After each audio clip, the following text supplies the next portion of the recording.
Everything you know about this film is going to change. From the top. They shot F1 the movie using real cars, real drivers, real crowds. Oh yeah, and they used a Ronin 4D.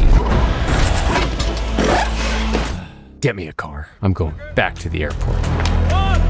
Action. Joseph Kosinski's 2025 smash hit F1 might be the most watchable film of 2025. I kind of like it. It is a timeless movie that tells a tried and true story, a washed-up has-been, A gambling junkie who missed his shot. racing against all odds in this truly enjoyable underdog film. Here to race. No, you're not. But what's more incredible is just how they shot it. We didn't break any cameras. What? We went through lenses like crazy. Now, there's been a lot of coverage on this film already, as Kosinski and longtime collaborator, Oscar-winning cinematographer Claudio Miranda pulled out all the stops and shot everything they could in camera on real locations. But is that the full story, or is that just clever marketing? Today, I'm taking you on a deep dive behind the scenes with Claudio himself, revealing his tricks of the trade. Sorbothane? Who? It's a rubber for dampening. Oh. The tools they use that you didn't know of. Panavision built a diopter for that one to be on the helmet. And the most interesting part, just how the hell they pulled this off while hiding in plain sight. Now, I had heard F1 used the Ronin 4D, but could not confirm on first watch. With the overwhelming amount of marketing material from Sony and Panavision's collaborative Pana Pan Rig, hardly any other production aspects of the film surfaced. And then something strange happened. I started seeing it in some set photos that were sent to me.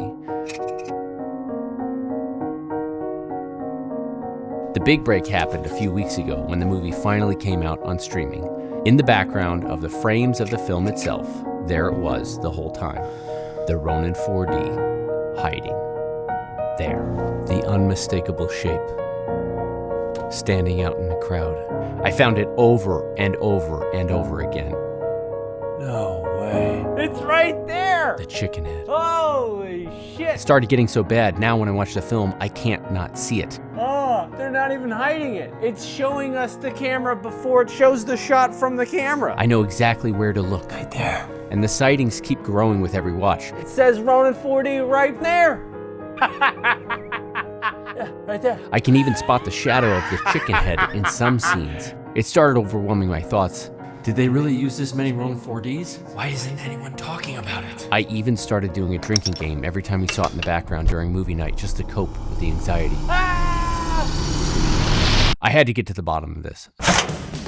So far, I've counted 327 shots done with the Ronin 4D and at least 24 appearances in the film itself. And while there's a list of behind-the-scenes details I plan on going over with Claudio, the use case of the Ronin 4D and why no one's talking about it is at the top of my list. Special thanks to DJI and Cinegear Pro for sponsoring the video. My man. Good to finally meet you. Okay. I heard, a little birdie told me that you have like a gold-plated one of these. Is that accurate? That's the golden goose.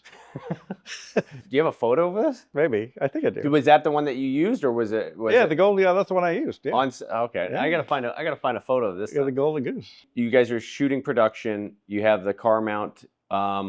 Where does this thing come in play? The Ronin 4D came into place. We wanted something small and easy to get that we could run into real crowd situations. In the movie, in the beginning of Silverstone, you'll see them doing the national anthem. It's a national anthem. Right, and you'll see Brad and Damson along with the real drivers actually doing a whole ceremony. So our actors were included in actually, the kind of opening ceremony. We knew that being like, traditional Steadicam and just a complicated system would just be way too much. Sometimes I feel like Steadicam has certain heights it likes, unless you get to like a Z mount, but then it's really big. Would that have just been the wrong call for this movie? It would have been the wrong call for it, because we also want to get close to drivers. So this allows you to go up to, Lewis Hamilton and get a little shot of him, because they allowed us to film the other drivers too, as like some other camera, like B-rolls, like watching everyone get ready for their race. It was just really handy to have this turkey. Well, sorry, I call it the turkey. So I guess maybe people call it the turkey. Maybe that's a bad thing, but we call it chicken. So then you were using this, but I also see the massive Sony Venice on sticks, and it looked like a lot of those shots were. Yeah, I mean, we could do a lot like that, but sometimes if we're like in the car, you just want to get tight. Mm-hmm. This is a much better system to kind of get in there and get tight and it's just really, for us, it was really fast. It's also worth mentioning the majority of the film was shot with the Sony Venice 2, particularly the well-lit scripted scenes. But due to the short windows of opportunity to film some of the on-the-ground scenes inside of the real F1 event schedule, the Ronin 4D was used like a quick and dirty documentary camera rig, sliding into spots where the larger built-out Sony Venice 2 would have been too cumbersome and slow to get the shots. How many did you guys have then? We had 4, and then during those times we ran with 4. I think I saw some photos of you operating. Oh yeah, I'd Was it operate. mostly you, or was there were you No, guys there was shooting me, multiple at the same me time? and my other operator Lucas. We would both be operating at the same time, and then Joe would have, the 2 monitors on a little platform, so we'd both be operating. Well, the 4th axis is great for walking. Almost the whole opening of the movie, from all the van work, coming out of the van, and then going up the sidewalk to the control hub, was done on the Ronin 4D, which is kind of a great looking beginning. And it's where Brad actually has an interaction with a girl saying, yeah, BMW, their brakes are shit, And then, so that's the whole reason why he's like kind of jamming them to screw up their brakes, and kind of pisses off the BMW team. That whole scene was done on Ronin. The national anthem was all done on Ronin. We actually had a huge walk that I think got cut from the movie. There was a scene there where I was walking down. That was shot on the Ronin. The end part of that, where we're on the track and we're doing a little scene in the back, a real scene, but we have the whole crowd. And that was all done on that as well. The operative word Claudio just said is a real scene, meaning this scene was shot like a documentary in front of a real crowd at a real F1 event. I'm gonna get back to my day job. Okay. You guys did something that I've only seen done on a few movies, and I don't even know if the term is correct. It's like forced narrative, embedded narrative, where it's a real scenario, real events. You can't change those things, but then you have a team of actors and crew and a story that you guys are... Now I'm going to stop you right there, because it's not called forced narrative. Thanks, ChatGPT. What I'm trying to describe is a type of Cinema Verite, of embedded realism, and it's a type of docufiction that's often used in cinema, but never to this scale. A classic example of this is Richard Linklater's 2014 film, Boyhood, where Ethan Hawke's character takes his family to a real Houston Astros baseball game. They filmed key aspects of the scene and worked in unchangeable details of the live event to make the scene feel authentic. To get the perfect shot, they actually attended 2 different games against the Milwaukee Brewers a year apart. The famous home run by Jason Lane was captured during the second game, and they edited that footage with the scripted scene from the first game to make it all work seamlessly. But this is the whole friggin' movie you guys did. Another classic example of this is in 2014's Birdman. The production sent lead actor Michael Keaton in his underwear through Times Square. Given how costly it would be to shut down Times Square completely for a single shot, they hired a ton of extras to pad the crowd and sent Keaton and camera operator to shoot the scene amidst real pedestrians. Now, there are countless examples of this type of docu-fiction in cinema. Virtually anything classified as guerrilla filmmaking would be done this way. And while it's unusual that such a high-budget film would rely on this method, it does a phenomenal job of adding excitement and realism to the less exciting parts of the script. And it underscores a new use case for the Ronin 4D that I've never considered. Be small and powerful, but mostly be invisible. I had heard about this movie for a while, but how did it come to be? I mean, there's a story where Lewis wanted to be in Top Gun. He wanted to be in Top Gun, and like what capacity? Just a pilot or something. Oh, okay. I mean, obviously he was just too busy in the end to actually participate. He has another job. Lewis Hamilton, 7-time world champion! So he had an inline track with Joe or their friends or something. During COVID, Joe was watching Drive to Survive, and then he got kind of interested and thought about making a story about this. So Joe and Lewis were already talking, and so him and Lewis got together and they got through the F1, and they said that, yes, we'll have you join us as the 11th team. How long of the production was this? A couple of years, because we had a strike, right? So we were shooting, and we really wanted to be at all the races. So the strike happened, and then we became kind of a glorified B unit. Also, we did all the second unit shots and explosions. So Second unit shots, meaning all the stuff you normally don't need actors for. And given F1's juggernaut of technical and practical challenges, there was quite a bit. The epic Monza crash was in fact shot at Brands Hatch Circuit in Kent, England, and the background was later reskinned to double as the Italian track. The crash was created to be as realistic as possible, shot in camera, and referenced a real-life Formula 3 crash at Monza in 2019. The high-pressured nitrogen ram was used to launch a heavily modified Formula 2 car and simulate the high-speed accident.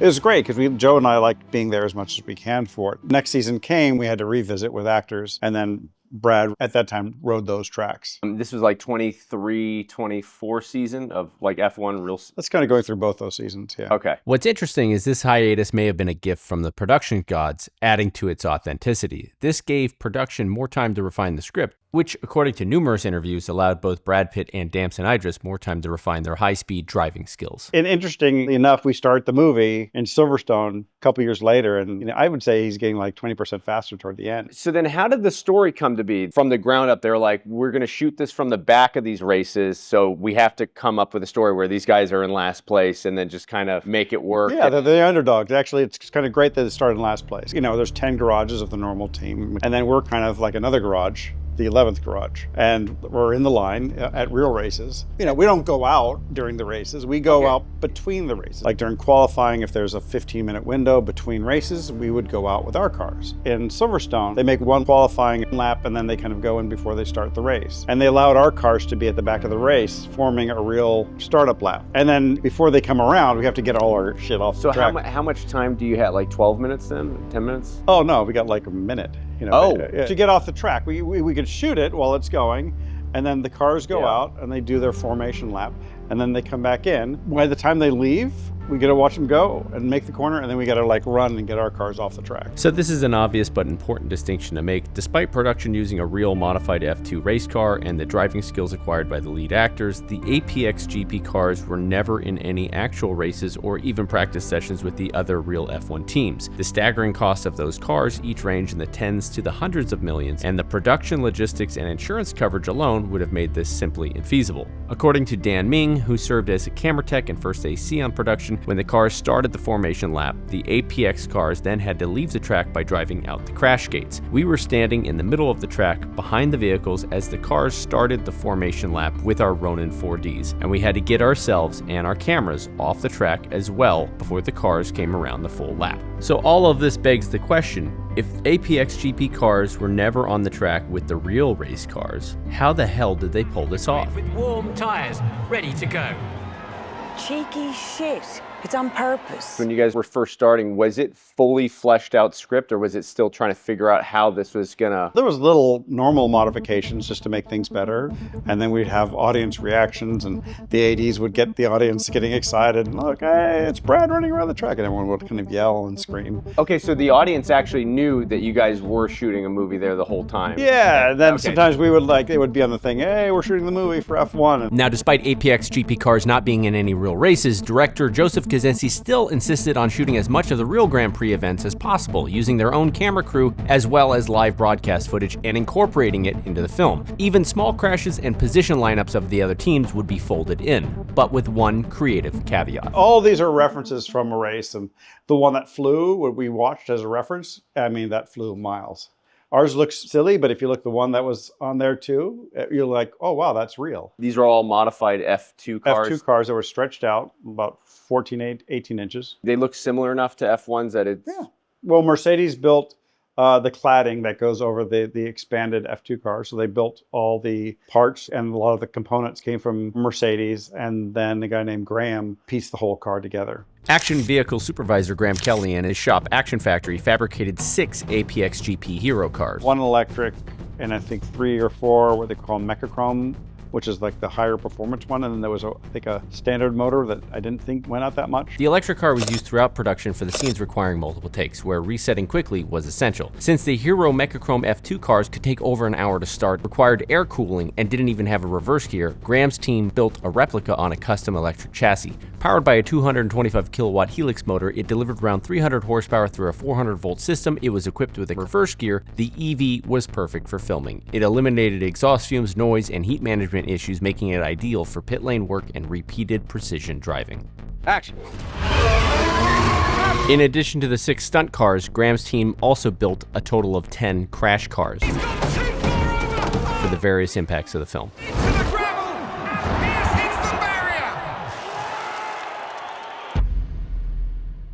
How many cameras did you use, first of all, on these modified F2 cars? We worked with Sony a little bit. We were showing all the different cameras, and I think we actually had a conversation with DJI as well about the smallest camera we can kind of get. I just said, like, if you could take a sensor, you know, we just called it sensor on a stick. If you could kind of put this, and then surround it by a frame and put all the brain somewhere else, you have a camera. So they came up with a design that was not going to be an IBIS system or anything crazy. Structure off an FX6, but without the ND, because that was going to be too big. And it was just basically a sensor. And it went to, I don't know if you know what an FR7 is. It's like their little remote thing. A very thin recorder that could be underneath the car. Oh, okay. So we had these 9-foot cables that can kind of go anywhere in the car. We had 6 cars, and we had a whole tray underneath the car where all the electronics can go, where all the recorders for the little tiny center on a stick, which we called the Carmens. The Carmens? We called them Carmens as a little joke, Carmen Miranda. So anyway, Sony likes to call them prototypes because they're like one-off cameras. They don't. Yeah. They How many did they make? They make 20. We talked to Sony, and it took them 6 months to kind of develop the camera, which is pretty quick to kind of get things kind of up and going. Because I knew that I didn't need tilt, so all I needed was pan. So based on our tiny little camera, we had Panavision build these panner mount driven by a Preston motor. Preston motor is a precision control system widely used in Hollywood for its reliability and finesse. It's typically packaged and sold as a wireless follow focus unit. Its responsiveness made it the perfect choice for capturing high-speed racing sequences. That took a little while to design, and both people are kind of making the parts, you know, from miles away. It was just nice to see them actually come together. And then were you guys just on comms and you were controlling when that was panning? And we had a live feed from potentially up to 16 cameras. I think max we were panning 4 cameras, and then we had focus pullers, so we'd have everyone kind of panning at different times. Do you know what the wireless system that you guys used connected on the racetrack? Was it just a normal like Teradek or something, or was it something extreme? No, it was a whole network. A guy named Noodles from RF Films. He runs fiber across the whole track, and then he makes a mesh network, and he has this live monitor, and you can see all the cars and how it's, it's hand wrote all this software, and we had all this 3D printed or whatever machine build boxes that he just custom made for the show. Is this what they use for the televised stuff, or is this? He wrote his own software, so Preston can go through the network to control the cameras, the focus, and the pans as well. The key to making this all work was Noodle's software. Normally, Preston systems only communicate with short-range RF, but his custom converter translated those signals into serial IP, internet-style data packets that could travel across a dedicated mesh network surrounding the track. Meanwhile, the 4K video feeds were transmitted separately over high-powered RF transmitters on each car to trackside receivers, which then relayed those signals through fiber optic lines back to mission control. This setup kept the film system completely independent of Formula One's broadcast infrastructure, while minimizing latency across miles of circuit. Over the mesh network, the pan and focus motors carried a delay of roughly 6 to 12 frames, forcing the focus pullers to watch the operator's hands instead of monitors to anticipate the movement. In areas where the signal dropped, Noodle's software smoothed the data by interpolating motion curves between signal points, keeping every pull or pan fluid. If you want a deeper dive, First AC Dan Ming details this on his Instagram.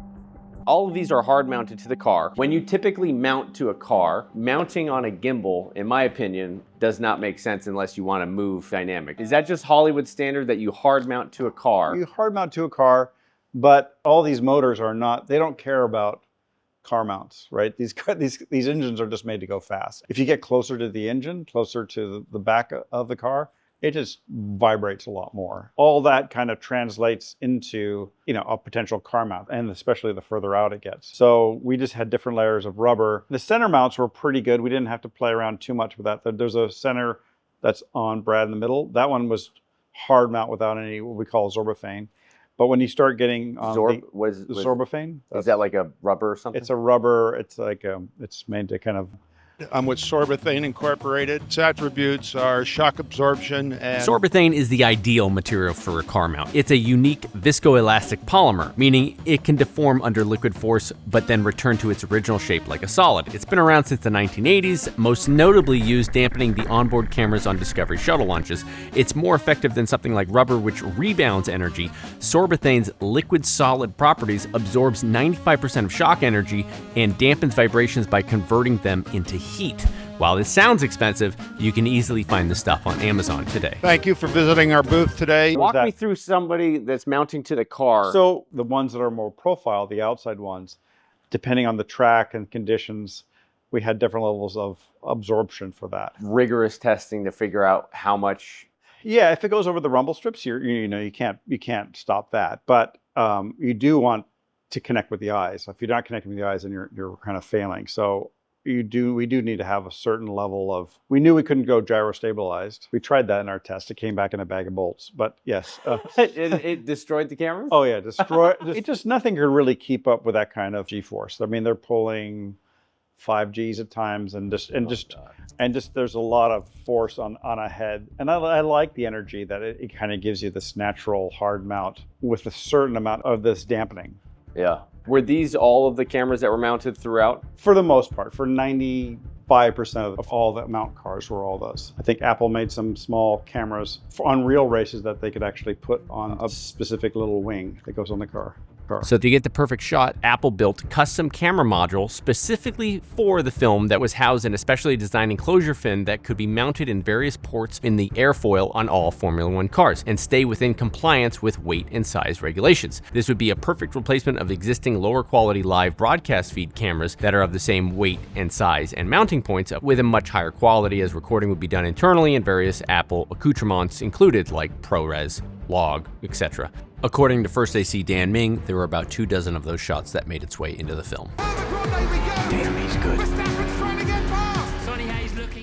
Speaking of Apple, he told me an interesting story. It was a shot that was snuck in there for iPhone. Oh yeah, there was a shot. It was supposed to be a temporary shot. It's in the Daytona race. It's one of his foot shots. I had an iPhone, and then I just shot it on the Blackmagic app. And I lit it. I mean, we shot it in the best version you can kind of get off of it.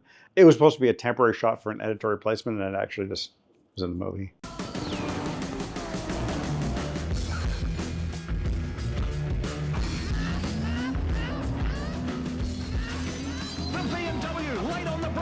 The masterful thing about the story and the cinematography is you guys never leave the cockpit of the car to go to other cars. It's all in the two cars, but it never feels claustrophobic like that. Pretty much we just were focusing on our two drivers. Like, I only noticed because I was like looking for this, but Right. It doesn't feel like it ever needs to go out of the cars. You know what I mean? There's only the one part where it's actually Lewis Hamilton that gets knocked off the track. It's in the end when Damson and Lewis go flying off the track. There's a little bit of like battle between them. Did you ever mount cameras then in those cars as well? Like, was there No, they wouldn't let us. I mean, in truth, during our own races, we would race with other cars, but we all had the same car, right? Mm-hmm. They all were the cars that we designed. We had 6 of them. Those were kind of our hero cars. We loved the cars so much, we used those as camera cars. So I would do a nose mount if we're doing like chasing shots, or a tail mount for leading shots. And then I would use also the panners on those. So those kind of became also our camera cars. In other words, the picture cars doubled as the stunt cars and the camera cars. So this shot of Lewis Hamilton and Damson Idris flying off the track, that was actually 2 APX GP cars, and one of them was later modified with VFX. And the other camera car chasing them? Yep, a 3rd APX GP car.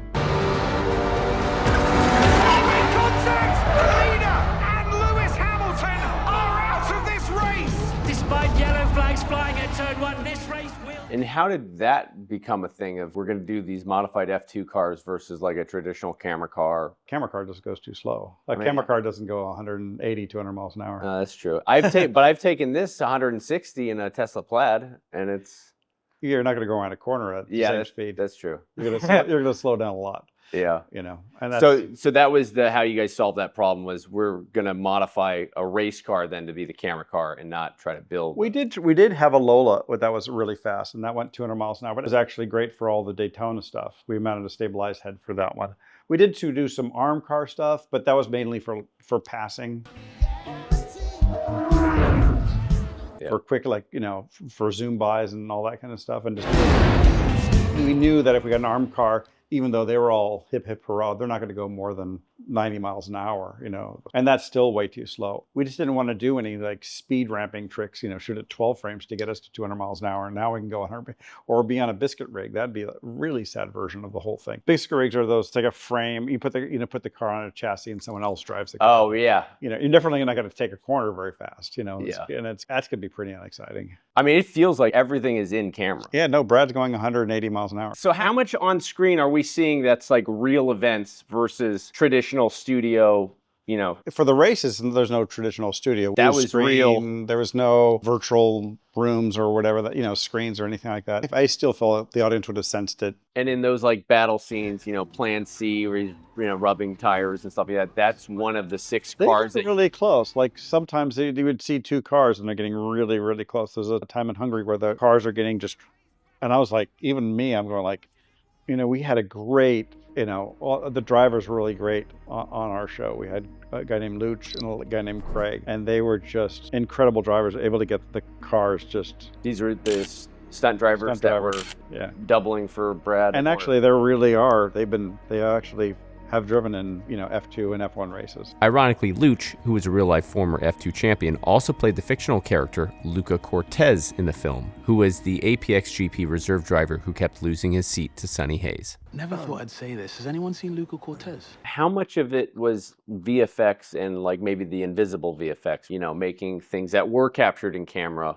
work for the scene? Like, were you guys changing colors and shapes of cars? We had our cars and they were all painted, you know, our hero car look. But if we wanted that car to be a Ferrari, VFX would reskin our car to be a Ferrari or Mercedes or whatever that car needed to be. So a lot of time it's a lot of just reskinning, but it's a real car. The key to it all, reskinning. Now, despite the bluster of everything in this film shot in camera, there's a huge portion of this film's 3,300 shots are VFX composites. It's rumored that 5 VFX houses worked on this film with hundreds of VFX artists and upwards of 2,500 shots being composited. That's more than Top Gun Maverick and puts it in the Marvel Cinematic Universe category. And it's actually genius the way it works. Reskinning most likely entails completely removing the stand-in car and replacing it with a full 3D model. This could be replacing an APX GP car with another team during an empty controlled shoot, or take shots from real F1 broadcast footage and digitally replace cars with APX GP livery. This allowed them to put fictional teams right in the middle of the actual race, such as this pivotal scene at Mexico Grand Prix when Sonny overtakes Charles Leclerc, only that Hamilton was driving the car in real life. Now, this might be the single best trick in the film and hides the VFX so well. Reskinning uses the original temp car's performance to guide the VFX artists to dial in framing, scale, motion, lighting, color, and physics.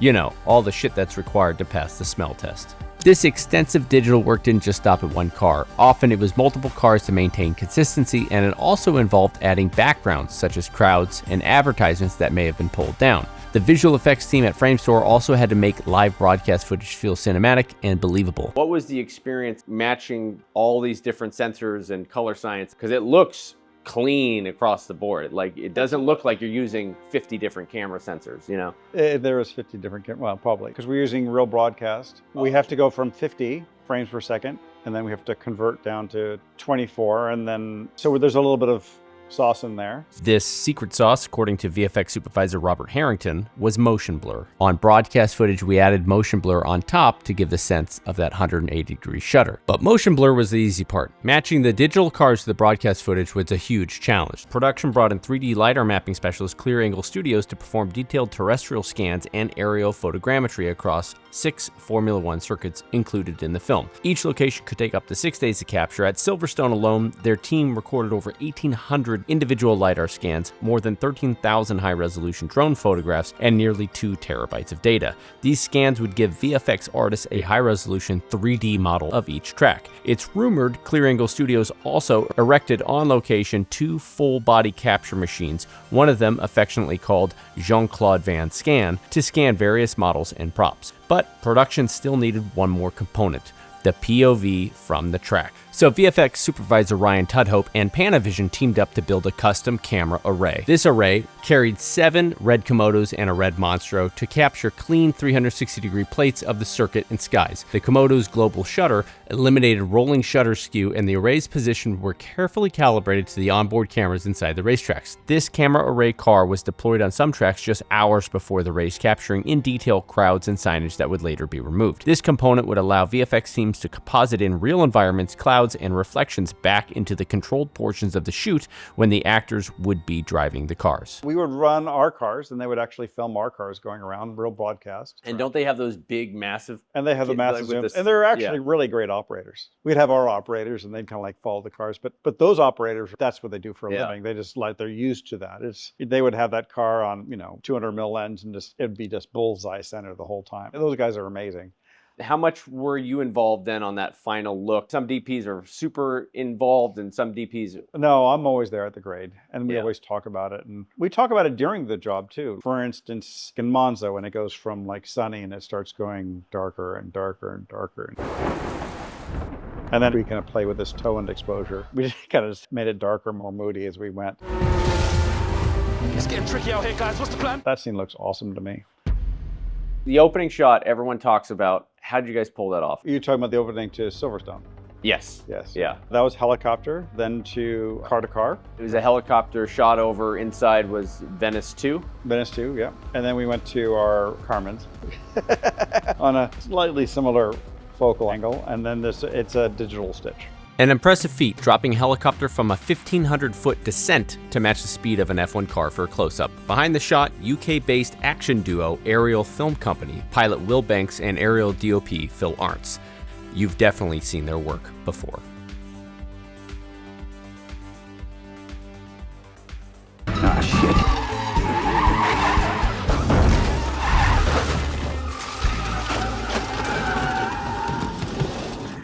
You okay? You know ballpark how many cameras you guys went through? We didn't break any cameras. What?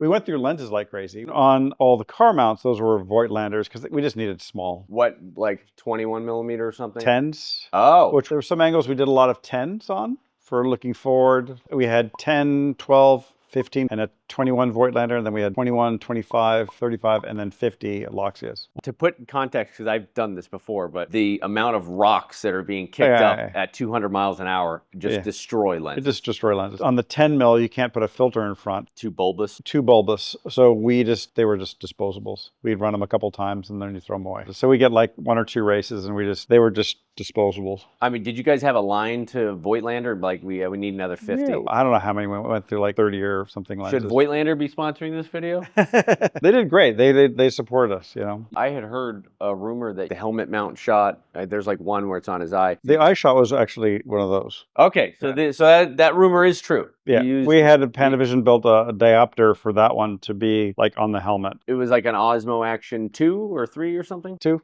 yeah. The small square one. Small square one. It had to be tiny. A diopter is essentially a magnifying lens that you mount to the front of any lens, and it can change the close focus. Ironically, it can even work with action cameras like the Osmo Action 2, so that the focus is perfectly set on the eyes and not the background. Now, on a side note, this is something I've been doing for a few years now with some pretty affordable diopters on Amazon and these custom 3D printed holders that I make for all my action cameras. If you're interested in trying it out, links are in the description below. Shameless plug. Now, how's it like working with Panavision when you're like, can you make me a diopter? Oh yeah, they're pretty good. Who's your guy over there? Dan? Yeah. What's that phone call sound like? We just sort of said, I need to focus on an eye from 2 inches away, and that's kind of the conversation. Did they just put like a diopter on there? And sometimes there'd be like custom diopter with maybe a lens to get us a little closer as well. In your experience, is Panavision just the kings of the nuanced optical? They're great for optical, and they're great for manufacturing. All the Panapans that they built for us were rock solid. Those never failed us. Was there a point in the story that you guys were shooting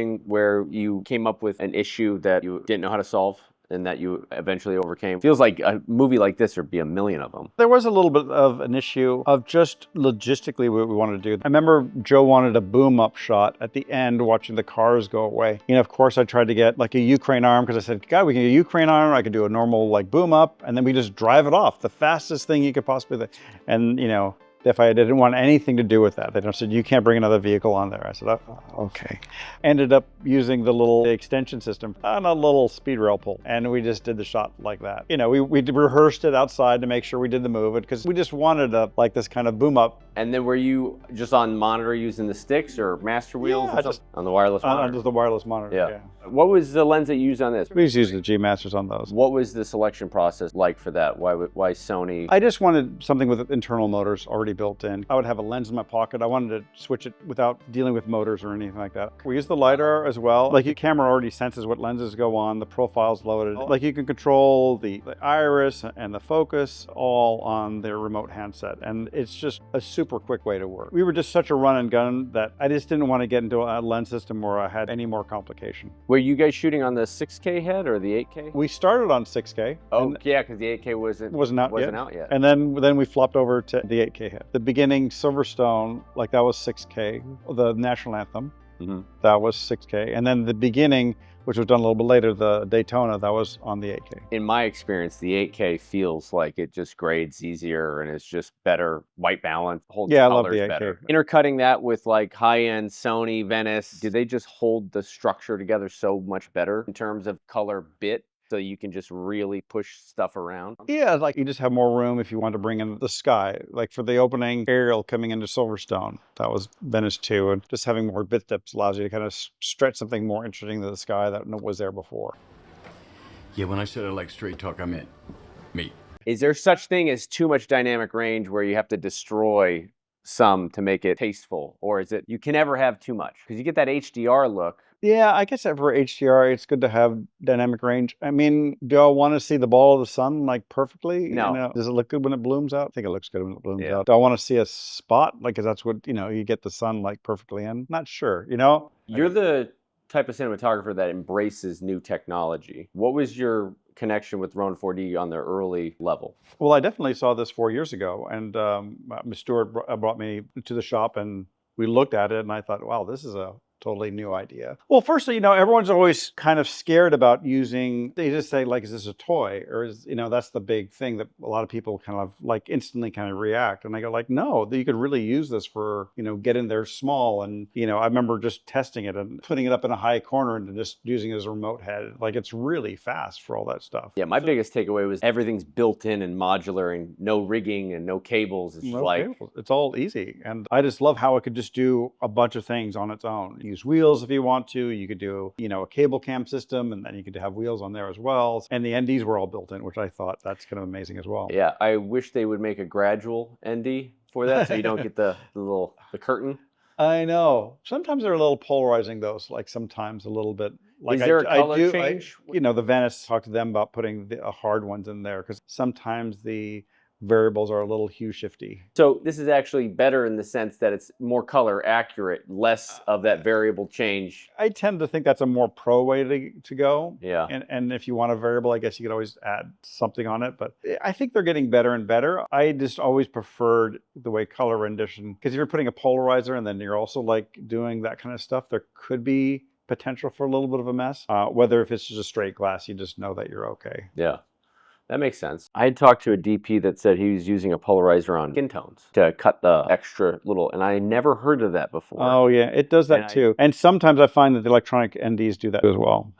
Well, sometimes I like the natural like skin. Like for you right now, you're getting a little edge from that little, especially with, dark skin. I mean, then it's all about reflections. And then a polarizer is going to kind of work probably against you on that. Unless you're trying to get rid of sheens, which I'm not sure why you would do that. It seems like that's a really good thing. Did you guys use master wheels with this or any of the other peripherals? No, we didn't, because we were just trying to be light and nimble. I was just kind of just operating completely on its own. For those scenes, was it like the 4th axis stabilization, or was it more of just the regular? I kind of used both. Well, the 4th axis is great for walking, but sometimes if you're still or you need to kind of like hop down for a car, I just flipped it in and out. Do you ever mess with the sport mode and like? Sometimes if you have to reframe, I do there's like the little button that kind of locks the head for a second just to quickly reframe and pan and then obviously recenter. So we just kind of play with those. I just kind of pick the one mode that we like to go in, or sometimes if I just know the scene, I would just crank it up or down from there. What's it like working on a big project like that? Is it surreal? Is it just another day in the office? No, there's definitely surreal moments. I mean, there was definitely moments where there was a red flag moment, and then all the teams came out and helped us. Mostly it's a yellow flag if it's just a minor, but then the red flag if it's like an elevated situation. And then all the teams come in, and then they have to kind of restart the race in the order they were off. And it was a moment like in the story, and the real teams actually came out and put their cars out. To further explain, a red flag moment signals a full stop of all cars. Now, major spoiler alert ahead. In the movie, the red flag event is a miracle comeback where Apex GP is able to stay in the race as long as Sonny can limp his damaged car back to the pit, where it then can be repaired with a new body, fresh tires, and other components. From a filming perspective, this critical moment in the script was one of the most challenging. It was fully scripted with talent and dialogue, and more importantly, required the participation of other real drivers and crew to pull off believably, including Hamilton himself. We can see in the BTS footage, this was during the Friday qualifier event the day before, when all the teams and drivers would naturally be there and have a few minutes to help. The final shot is seamless. Through the use of some tight shots and a few well-placed VFX audience composites, it's cut perfectly. I would love to go back a little bit to your beginning and get a little bit more about just your story, like how you got your start and what things you're really interested in these days. Like, what do you love to shoot? How'd you get your start with Joseph? I was working, I worked with Fincher a lot, and Joe signed up with Anonymous. And through David, I think David introduced Joseph to Anonymous, and they had a connection. And Joe needed a DP for shooting this commercial, and David recommended me to Joe, and that's kind of it. And now he's never letting you go. He hasn't, no. I have been his only film DP. Yeah. I mean, it's incredible. I want to see more of your guys' films. Like, you guys should just keep doing this. Yeah, he's great. What out of all the films that you've done with him, what would be your favorite then? They're all different. They all have different things. Oblivion had great. That whole tower you're talking about was definitely quite an accomplishment. Top Gun's pretty good as well. F1, yeah. I mean, they all have their different reasons why I love them. Was there a lot of things that you guys had solved in shooting Top Gun inside the cockpit of the planes that you applied to F1? Well, F1, we knew that we wanted to actually see the footage while it was being made. But Top Gun was a thing that, the actors had a button to record, but we couldn't see anything while they're in the air until they land, then we review, and then we make comments, and then they go off again on their own. On F1, we're allowed to have a lot more camera control and dialogue. Like now we're able to pull focus. We're able to pan cameras. Now the drivers can actually drive the car. What's it like working with Joe, by the way? He's great. We just see kind of eye to eye, and we always try to figure out how we can kind of improve through our technology to kind of, how do we get it real and authentic in camera? Because there's a lot of new technology that can really help you do that. This is one of them. And just some smaller cameras can get us in places where we couldn't do previously. He seems like a story first kind of guy. Is that? He's story first, but he likes to do it based in reality. He's not a guy that loves, process work, i.e. like screens or like that. But I mean, Oblivion, you guys figured that shit out. That was wild. That was good. Was that like, okay, we did that, we're never doing that again? Obviously the best version would have been be up in the mountain. Yeah. But it looked great. It looked great. Was there any big takeaway that you learned in doing this that you're like, oh, this was a issue I learned and I'll carry that with me to the next one? Or is this same old? Every movie has its own challenges. Were you scared going into it? Well, it used to be fear of failure, but now we just sort of like dig into the problem. And I talked to Joe, like, get me on as early as you can, because all these things, like to make a camera is going to take time. I can't do this a month later and we're shooting. So you knew that we're going to have to make cameras, and that's going to take 6 months or half a year to make that. And to see some prototypes and testing and go back and forth and design, I know that's going to take some time. And also, when you do car mounts, all those mounts had to be like engineered and tested. You just don't put like a speed rail off the side and call it a day, because the cars have to be safe at going 200 miles an hour and getting in a crash. So if I had a new mount, it's like a 3-month approval process. So I prevised all the camera mounts to exactly where they have to go and engineered the views of all the cameras where they had to go. And I had all those mounts and all those positions had to be approved. So I would actually give the Mercedes engineering team specific points of where the cameras had to be. And Mercedes designed a lot of the hardware to get the cameras to those points. Do you have a favorite shot in the movie? You know, I talked about the red flag moment. It was a very emotional moment for me. It's just kind of the end of the whole job. I always feel like we're annoying to all the people because we're always there, we're shooting them. And I always think that we're like just annoying bees because they have a real job to do. But I was really touched that all the teams came forward to really help us. So I may not have been the most spectacular shot, but for me it was an emotional one to see everyone helping our movie. For me, that was a one I just get it, you know, personally just like, wow. Like if you do a wide shot, I go like, oh God, they're just extend people in the background. And no, that's all in camera. All in camera. After a few weeks of dissecting this film frame by frame, it occurred to me that the all-in-camera aspect isn't just the marketing of the film. While it's an effective buzzword that certainly fills the IMAX screens, I think it's the secret sauce for the visual effects. There's not a single moment in this film that doesn't sell the visuals, and Kosinski and Miranda nailed it. The items the audience would assume would be green screened were shot practically, and the objects that we would assume to be practical were comped in. Visually, they subverted the audience, prioritizing shots that obey the laws of physics, and grounding the cinematography to only what's needed to sell the scene. Gotta believe. This is a movie just like Top Gun that reminded you the power and thrill of watching it full screen. There were no shortcuts in this, and you could feel that. And as far as the Ronin 4D, it was just like Boyhood's pop fly home run. Totally unexpected, totally necessary, adding just the right amount of authenticity.